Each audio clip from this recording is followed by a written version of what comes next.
What is the image stabilization doing? I have no idea.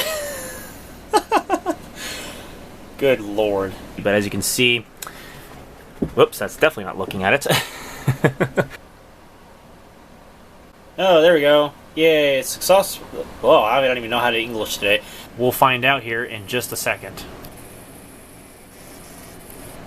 God damn it, I couldn't do that transition. This video is an entire load of fail, so whatever.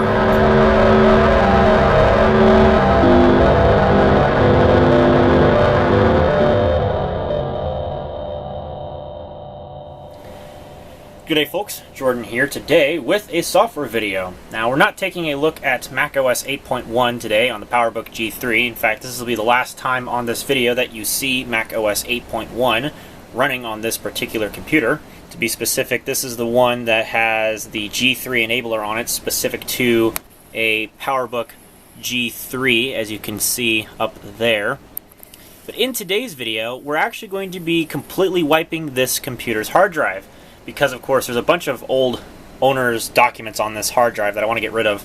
And eventually I will do a proper software reload on this computer with a old macOS 8 or OS 9 disk. But for today's video, we're going to be taking a look at something entirely different for a machine like this, which we'll go ahead and pan the camera around and take a look at.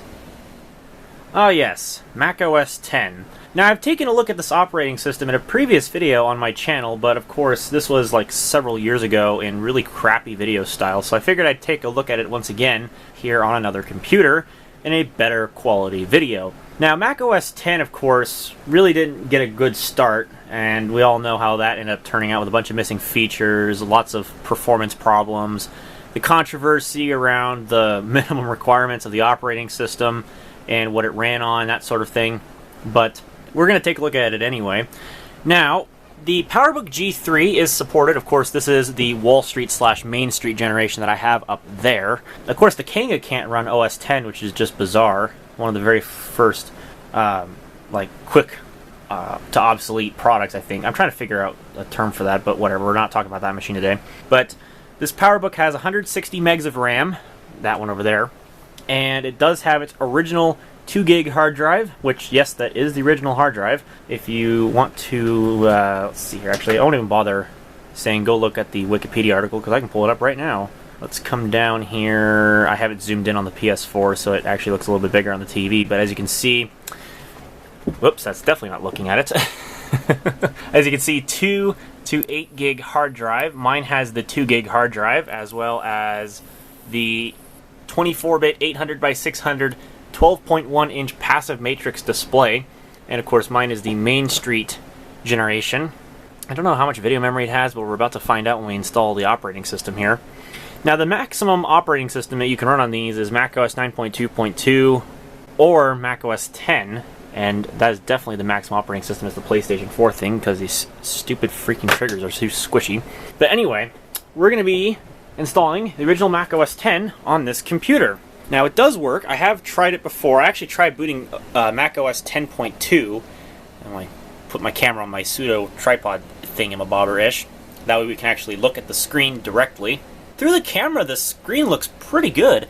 You really wouldn't be able to tell the difference between this being a active matrix display or a passive matrix display unless I were to tell you. But of course we all know that this is the passive matrix display because I'm trying to look at it and I can't see a damn thing.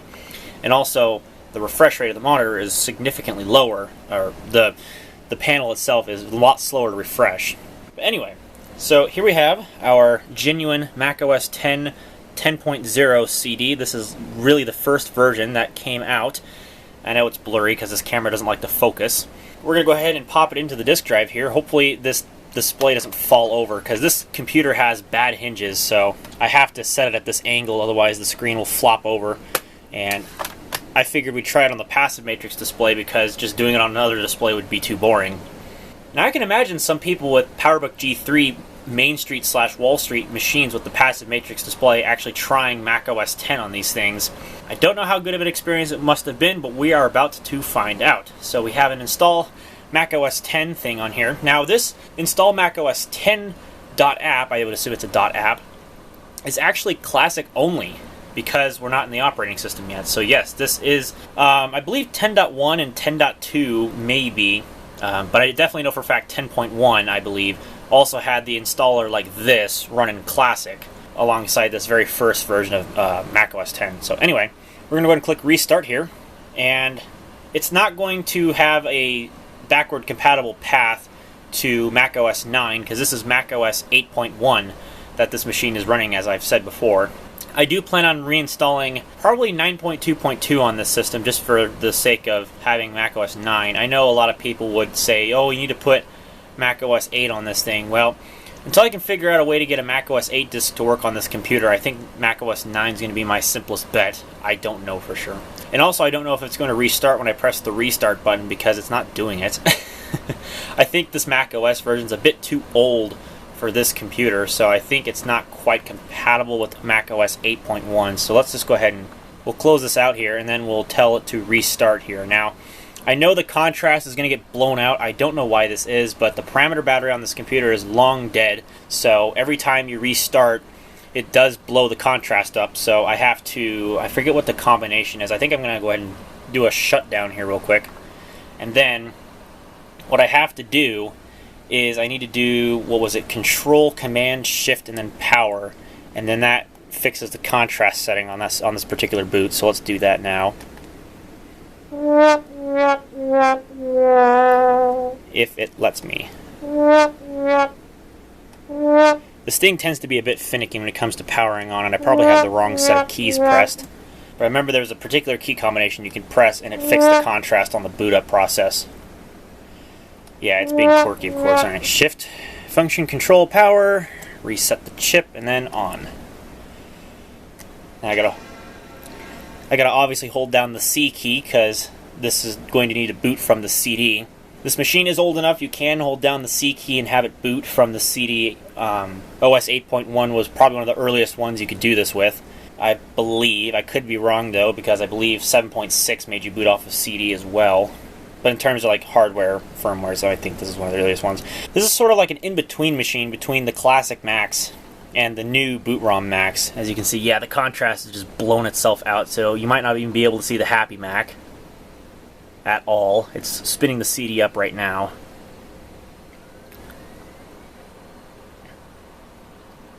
And then Happy Mac comes up, and then it should restart. Yep. Now the reason why it does that, I'm not quite entirely sure. I know the beige Power Mac G3 and the Wall Street / Main Street PowerBooks are the only machines, at least to my knowledge, that do that with starting up OS X. They go into a special graphics mode, and as you can see, there's the Happy Mac once again.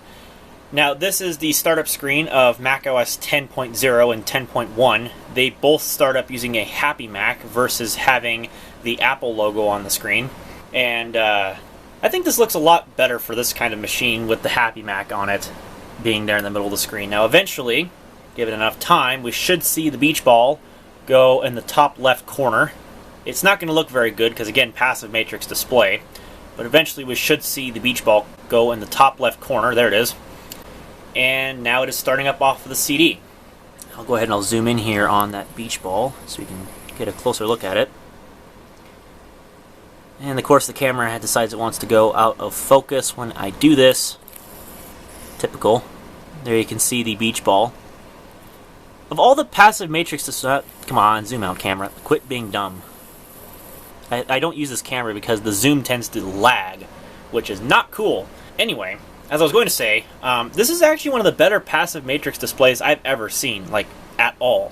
I don't know what particular kind of passive matrix display this thing uses, because there's no obvious like separation line on the panel that I can see. There's obviously one there if you really look for it. I mean, I'm looking like dead on this LCD panel, and you can clearly see that there's a scan line, or like not a scan line, a separation line, because I know that with passive matrix displays like this one, and also the one on my Canon InnovaBook, which is another computer that I have that has a color dual scan passive matrix display, which I believe this is also a dual scan display. They use two separate display controllers to draw each half of the screen, and I think that not only reduces the amount of motion blur, but it also creates a smoother picture without a lot of waviness, which, as you can see, this display looks pretty good.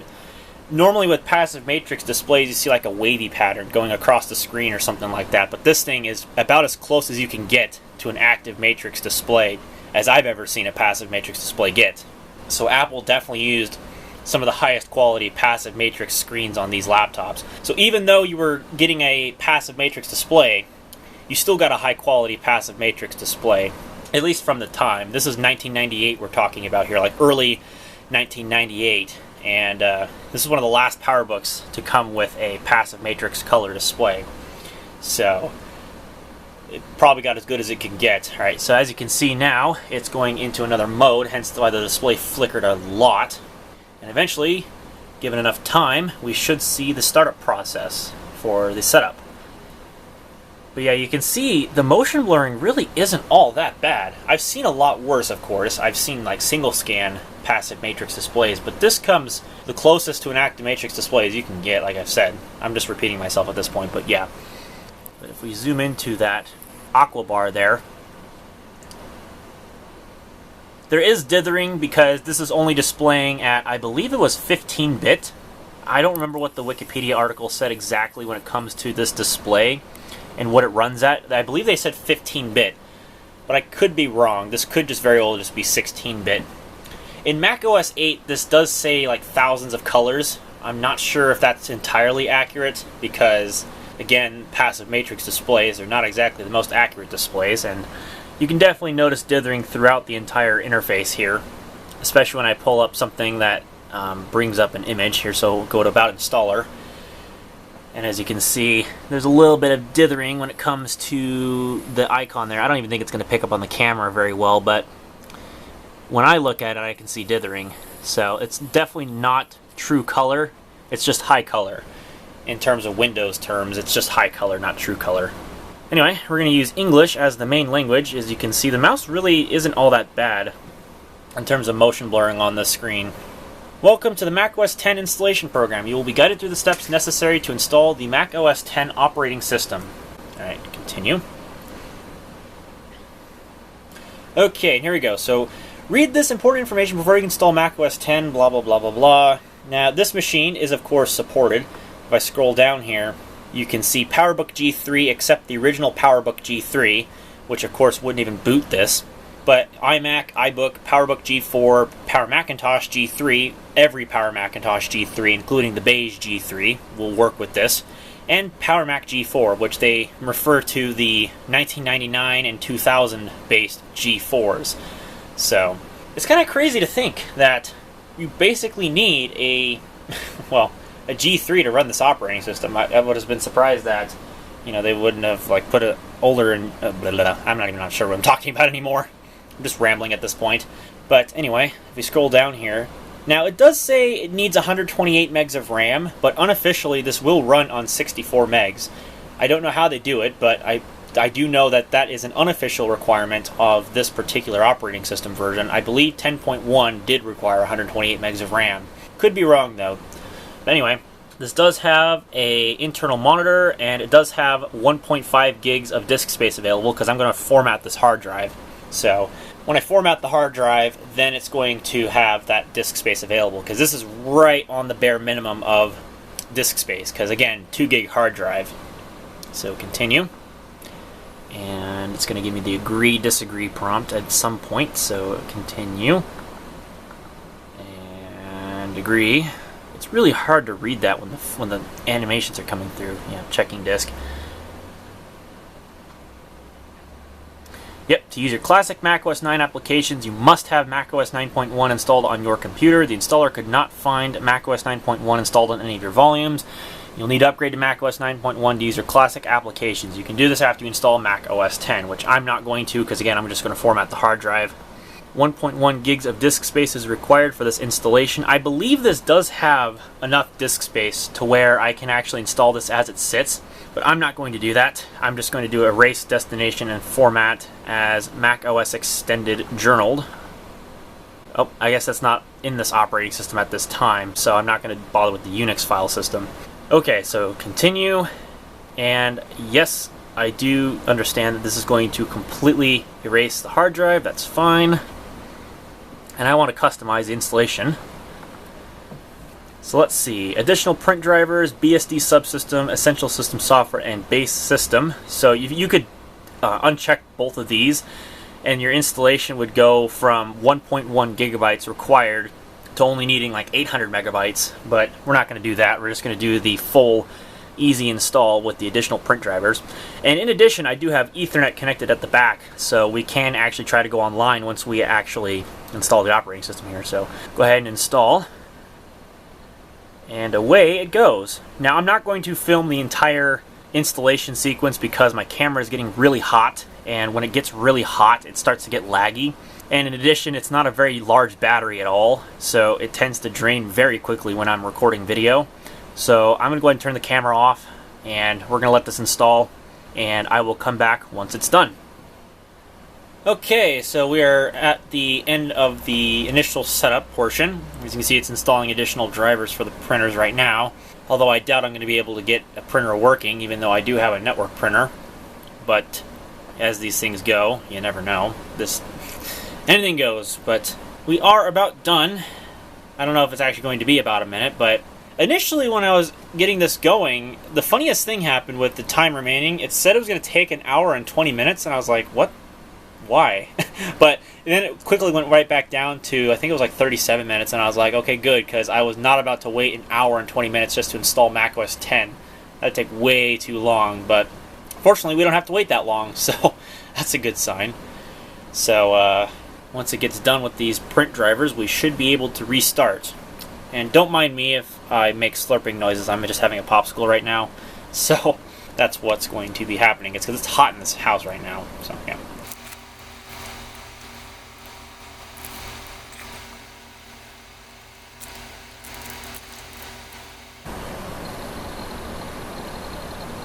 Well, this is the hard drive go with the cleaning up phase. Oh man.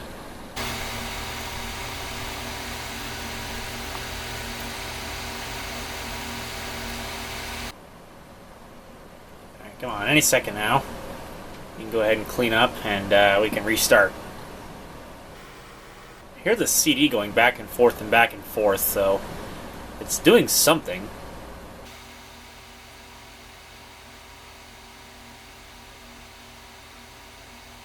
Any second now, you can give me the restart button. Any second now.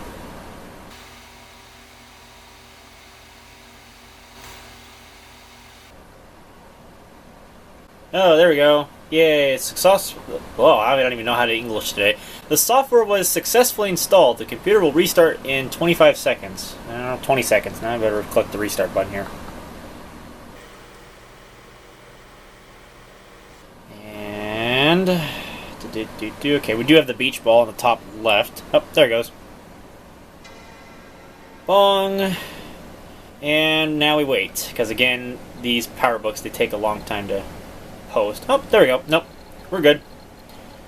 So we're already starting right back up into macOS 10, and eventually we should see the beach ball in the top left corner.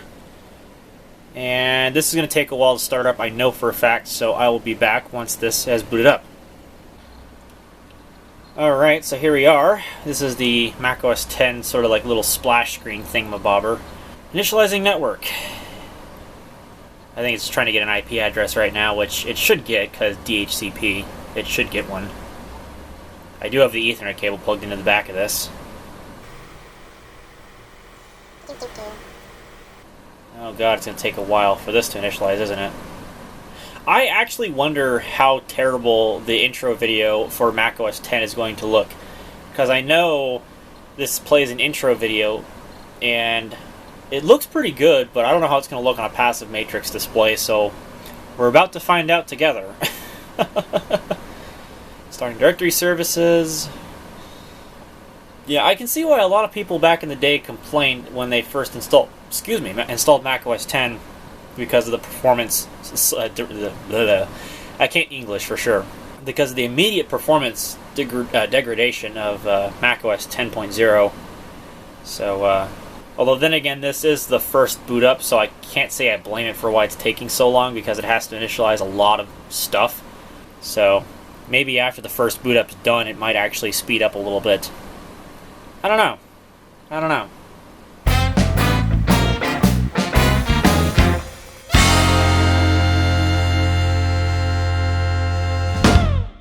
Okay, and any second now, we should see the intro video start playing. This is a supported machine for video playback as far as I know, so it should, in theory, have enough horsepower to do this.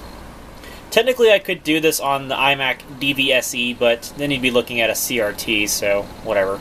I figured I'd take the passive matrix display over trying to use a CRT, so yeah. This might take a while, because again, this usually takes forever on the first boot up to get the intro video playing. The only unfortunate thing also is that this does not have a volume control on the keyboard. I know the later G3s do, but not this one, so that'll be interesting. Alright, crunching the hard drive some more.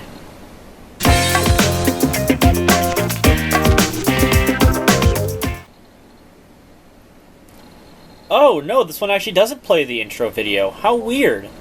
This one just jumps straight into the setup process. Huh. But it does actually have the little Aqua sidebar thing going on there. That's weird. That's a first. I actually have not seen a Mac that runs the Mac OS X. Oh. But it's happy to play the music. Weird. That's a first. Huh. Anyway. So yeah, we are in the United States. God, the iconic Mac OS X intro music. Right, yes, US keyboard layout. Oh my gosh. Okay, there we go. Yes, registration information. So I'm going to go ahead and fill this out. Yeah, right. And I'll be right back, because obviously you actually have to fill this out as far as I know. Okay, so I've totally not filled out the registration information. This isn't even going to send anyway when I press continue, because yeah, there's just no way it's going to send the information. So, my name is obviously Jordan Woolery, short name Jordan WO. I don't know why it's that way, but then again, this is Unix after all, but whatever. Okay, so password. I'm just going to set some kind of password that I use on all my Macs, so give me just 1 second.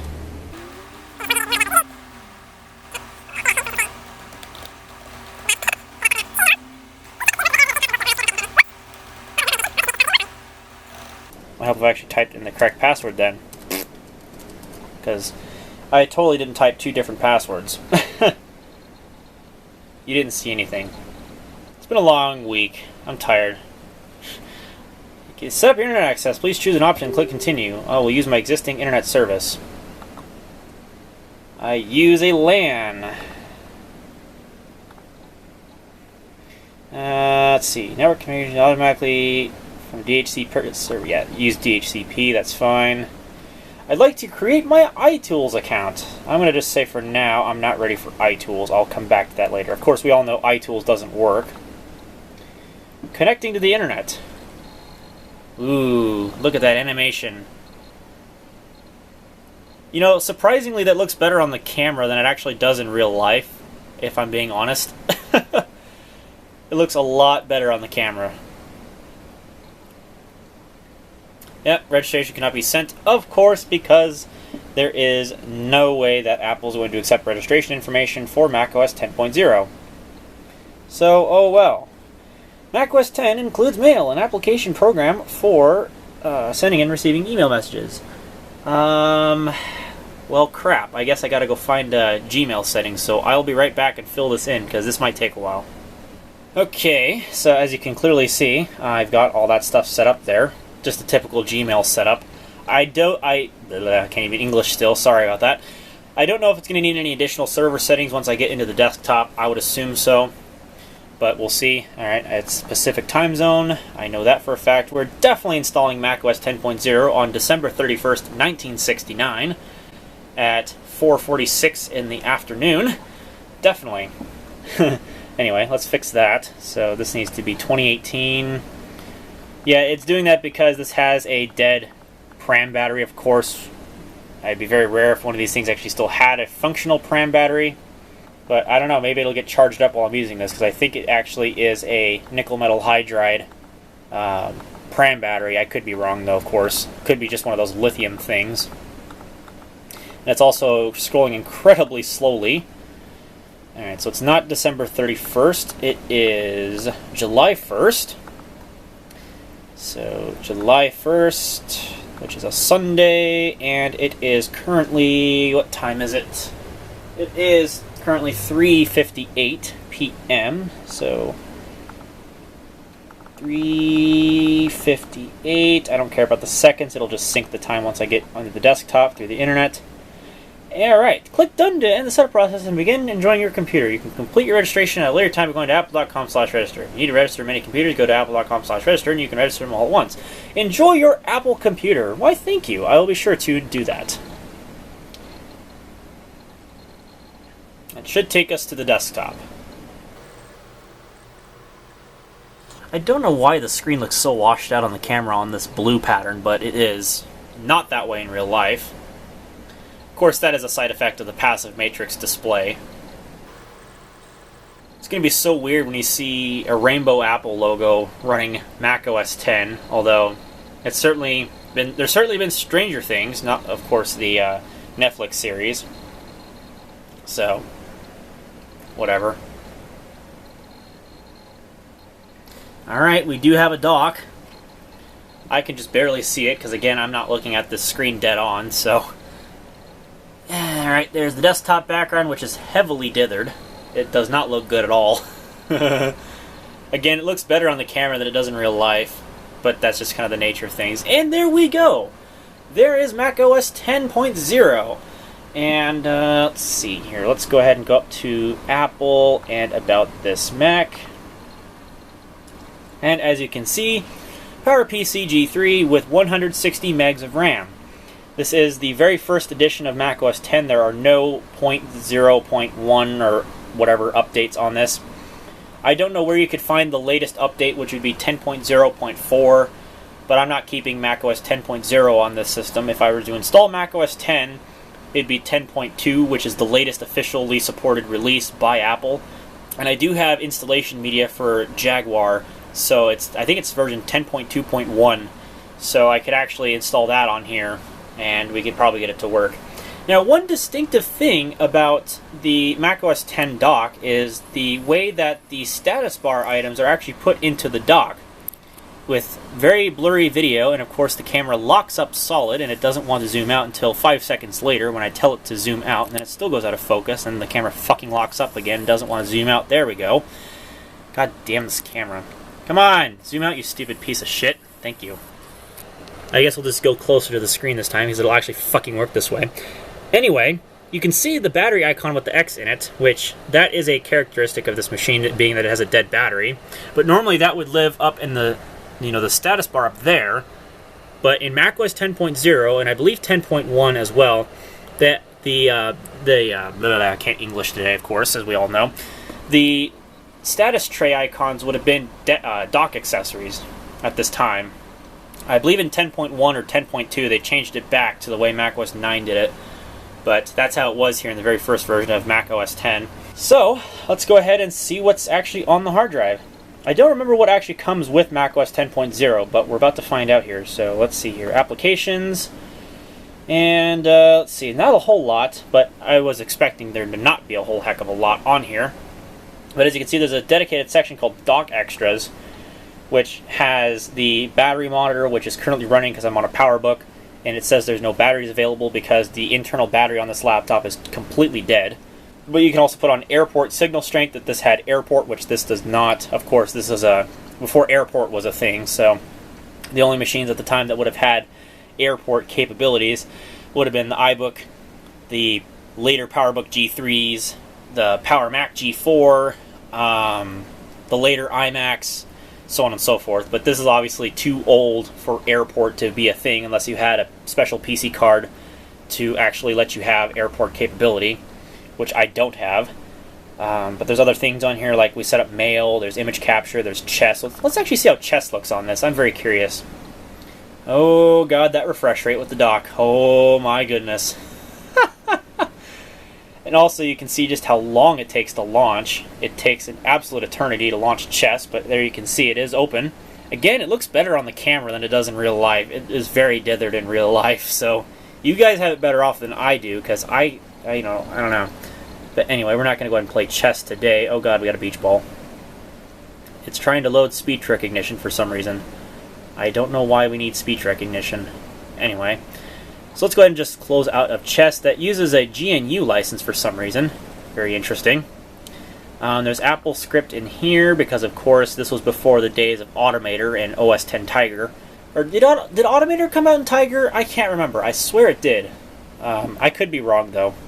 Of course, there's Address Book, there's Stickies, and Quicktime Player. Let's go ahead and try Quicktime Player out here. Of course, there's no iTunes, because iTunes didn't come with Mac OS X until version 10.1, I think. Or 10.2. It could have been one of the two. But I know it didn't come until later versions. You can see just how long it takes to load QuickTime. And it just takes a while for it to load almost anything. Now this is a carbonized version of QuickTime 5, which was in Mac OS 9. This is essentially just a carbonized version of that particular application. So that way they didn't have to do a full rewrite like QuickTime 6. So that way they didn't have to waste so much time on it, because of course. But let's see here. Open movie.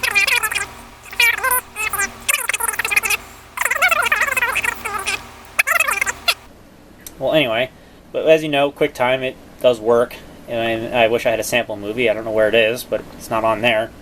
So anyway, System Preferences. We'll go ahead and we'll open that up here. You can see the old System Preferences. Now, there's one thing that I didn't get in my first video, which I know I tended to confuse a lot of people. But one thing I forgot about the original Mac OS X, and this also applied for 10.1 as well, the desktop preferences for the desktop background are actually not in System Preferences like you would think they would be. Although, they did change that later. But if you want to change the desktop background, you have to go to the dock preferences, which would open up this window called the dock and desktop preferences, wherever the heck that is. It's in here somewhere in the system. And it would allow you to change your desktop wallpaper. But I don't remember where that is in this version of OS X. There's some...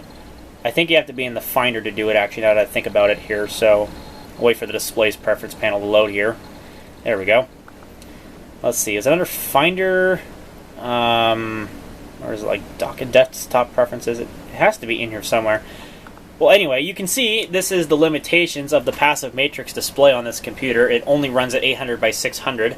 And at this time, Mac OS X did not allow you to run at 640 by 480 unless it was the iMac or some other machines. But as you can see, I only have thousands of colors. Mac OS X does not officially support 256 color mode unless you're running with Mac OS 9 mode or classic mode turned on. And of course, this is an unknown display, which is actually kind of bizarre. You would think it'd have PowerBook G3 series calibrated on there, but whatever. I'll set it now. Alright, we're going to quit out of that. So, there we go. So let's, actually I forgot to check the system preferences. I want to see if this had an IP address set. I guess I should check that real quick and make sure that this has actually got an IP address here. So I'm going to move the camera away since I don't want to show an IP address on the video. So network, and let's see what it says here. Do not use the internal modem. We want the built-in Ethernet using DHCP, and it does have an IP address. Well, sweet. Isn't that awesome? Okay. So let's go ahead and, before the camera dies, because of course the camera is already starting to die on me even though it's had a full charge, because that's just the nature of a point and shoot, as we all know. Let's go ahead and open up Internet Explorer, because that is the inbuilt browser when it comes to the early Mac OS X versions, unless you have 10.3 or later. And let's see if we can at least load Google, because previously on Mac OS 8.1, I couldn't even get Google to load, because for some reason there was something up with the TCP/IP settings in Mac OS 8.1 that were tied specifically to AOL, so I'm not sure what was going on with that. But anyway, as you can see, it's asking us if you want to set Internet Explorer as the default browser, so sure, why not? I don't know why it isn't set already as the default, even though it probably should have been. But you can see the old Internet Explorer for Mac splash screen there, which ties heavily with Office 2001 with that particular splash screen. So, it does take quite a while for it to open up, but eventually it does open. Again, this is a thing when it comes to Mac OS X, it was very slow at launching the programs. Now this is a full, I believe, rewrite of the browser. I could be wrong. This could also be just a carbonized version of Internet Explorer 5.1 for Macintosh, and it's just running in Mac OS X. So let's see here about Internet Explorer, and there you can see, apparently this is a preview release. They didn't include the full release for some reason. I don't know what's up with that. But anyway, so let's see if we can load Google. Of course, at the time, the search engine of choice would have been Alta Vista, but Alta Vista doesn't work anymore, as we all know. But as you can see, there's Google, which would otherwise not have been possible on macOS 8.1 unless I were to update the Internet Explorer version, which I couldn't because I didn't want to burn a CD. And for those who don't know, the Wall Street generation of PowerBook G3s actually do not have USB. This is a pre-USB PowerBook. The later, I think there was the Wall Street 2s or the... what the hell was it? The Lombard series, I think? I think the Lombards were the first ones to have USB ports on them, and they shared a very similar case design to the Wall Streets, but they had a bronze keyboard, and they are a slightly different design, but this one does not have USB ports, so it would have to be transferred either over FTP or Apple Talk or something like that. I'm not sure, but I didn't bother with it because, of course, macOS 8.1 isn't of too much use to me. But otherwise, that's pretty much all there is to say there about macOS 10.0. I guess if anybody wants to see a more in-depth look at this operating system in use on this computer, given the passive matrix display, and have software that they would like to have me try on there, or would like to provide me some software links or something to have me try on this machine for a future video, please let me know in the comment section below. Otherwise, that's it for now, guys, so appreciate you all taking the time to watch, and I'll see you all in a later video.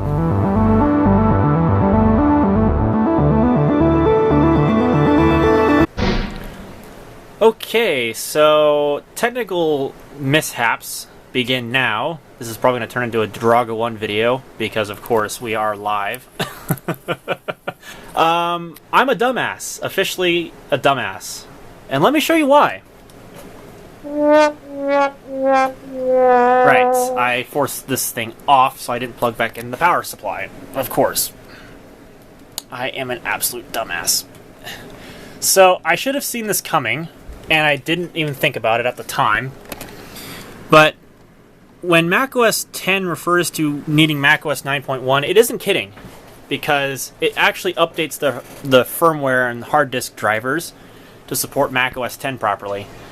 And I didn't run macOS 9 prior to running macOS 10, which is not a very smart thing to do, as you'll soon see here once it does its memory test and spins the hard drive up and initializes the video. Then you'll see my stupidity come into play. Of course, you'll also see that the screen blasts the contrast, which macOS 10 did not do, so that's already and also out of focus, which is already an immediate sign of which that it's not booting in macOS 10 mode. As you can see, the contrast is way too high. In fact, it was higher than before. And we now have the blinking floppy disk. So, that officially declares me as a dumbass because I just installed an operating system that this thing can't see, which it literally can't see because it's out of focus as well, and I can't zoom because this camera's being a piece of shit and doesn't want to zoom because, of course, it's a piece of fucking shit. And, yeah. And it's also still going out of focus, even though this is, like, right freaking there, you piece of shit camera. Anyway, so what I'm doing now, besides trying to get something started in iMovie here, is I'm going to try to burn a disk image of macOS 9, and we're going to try to fix this thing. Live on camera, too. Hopefully, maybe. I don't know. I'm so stupid. I am very stupid. So we're going to try to fix it. Okay, so cue about 15 or 20 minutes later, and here I am at the CD desktop of macOS 9.2.2. I just burned this disk from the universal install disk image that you can download online off of macintosrepository.org, or .com, I forget what it is, I think it's .org. Anyways, as you can see, macOS 9.2.2. Funny enough, it actually does pick up the Macintosh HD hard drive over there in macOS extended format, which I'm not surprised to see because, obviously, we all know that Macintosh HD is the macOS 10 boot volume. but we can't boot onto it. So my plan is I'm just going to do a clean install of... I gotta wait for the CD to spin back up here. We're going to go into, I think it's Utilities, and I'm going to go into Drive Setup. And I want to probably go ahead and format this drive. So just format Macintosh HD and just initialize that. Actually, let's see, Custom Setup, what do we got? Yeah, just one partition, macOS Extended. That ought to work fine. Apparently it's even got Linux formats, that's interesting. Anyway, I want macOS Extended, 2 gigs, that's fine by me. Initialize. And this should update the hard drive drivers and maybe a firmware thing or two. So, there we go. So we can go ahead and quit out of this. This touchpad is sensitive. And now we can go ahead and install macOS 9.2.2, which should hopefully fix the issue I was having with macOS 10. We'll find out here in just a second. God damn it, I couldn't do that transition. This video is an entire load of fail, so whatever. Okay, 216 megs of installation space required. That is fine. Actually, I should probably go back into the options and check that real quick. Alright, I want to do a clean installation. Not like it matters because it's a freshly formatted hard drive, but whatever. And I agree to the license agreement. And let's see here. We want to go to options. Update Apple hard disk drivers. Yes, I do, because they should be like macOS 8.1 drivers. Okay, so airport I don't need because this does not have airport. Okay, internet access, sure. Apple remote access. I don't think I'm going to need remote access because I'm not going to need that. Speech recognition, I won't need that. I don't need text-to-speech necessarily, but I'll leave that in there. Personal web sharing, I don't think I'm going to need. And let's see, maybe network assistant client, but I don't think I'm going to need that either, but I'll leave it in there anyway, just in case. And start. And away we go.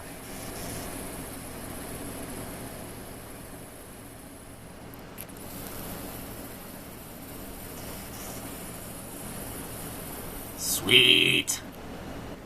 Yay! The macOS setup assistant that we all love to use. Yay! Okay, enough of the dumb voice. Let's get through this. Okay. Yes, my name is Name. Oh, it's 1905 now, guys. We're time traveling. God, I gotta hold the mouse button down. Come on, seriously? I can't change this. What the hell? Why can I not change the date? Oh, there it goes. I was frozen there for a moment. Yeah, there we go. 2018. Because I ain't waiting around all day. Okay. 7101. There we go. Time out care about me 1 in the morning. I don't really know. Geographic location. And closest to... Actually, just do Los Angeles, USA, because the same time zone. No simple finder. Pirate G3. Just do Pirate G3. Don't bother 116 megabyte in the name. This is not liking it. Come on. It's locked up. Hang on. Nope, there it goes. Use password, break files, retrieve unauthorized access. I'm set password. Oh, you're serious. That's the set. God dang it.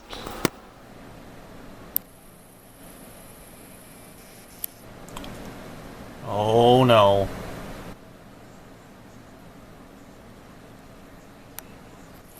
Ooh, we're definitely gonna have to do some trimming.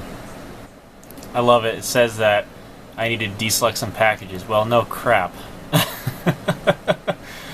Okay, so let's see here. We don't need the Asian fonts. We don't need any of these localized files because those are just going to take up a ton of space. We don't need the printer drivers, and we don't really need the additional applications, I suppose, because we don't really need iMovie, iTunes, or Acrobat Reader. And I suppose we'll probably leave that stuff in there, but no, I don't really need them, so that's easy enough to do. So, yay, now we have disk space. And away we go.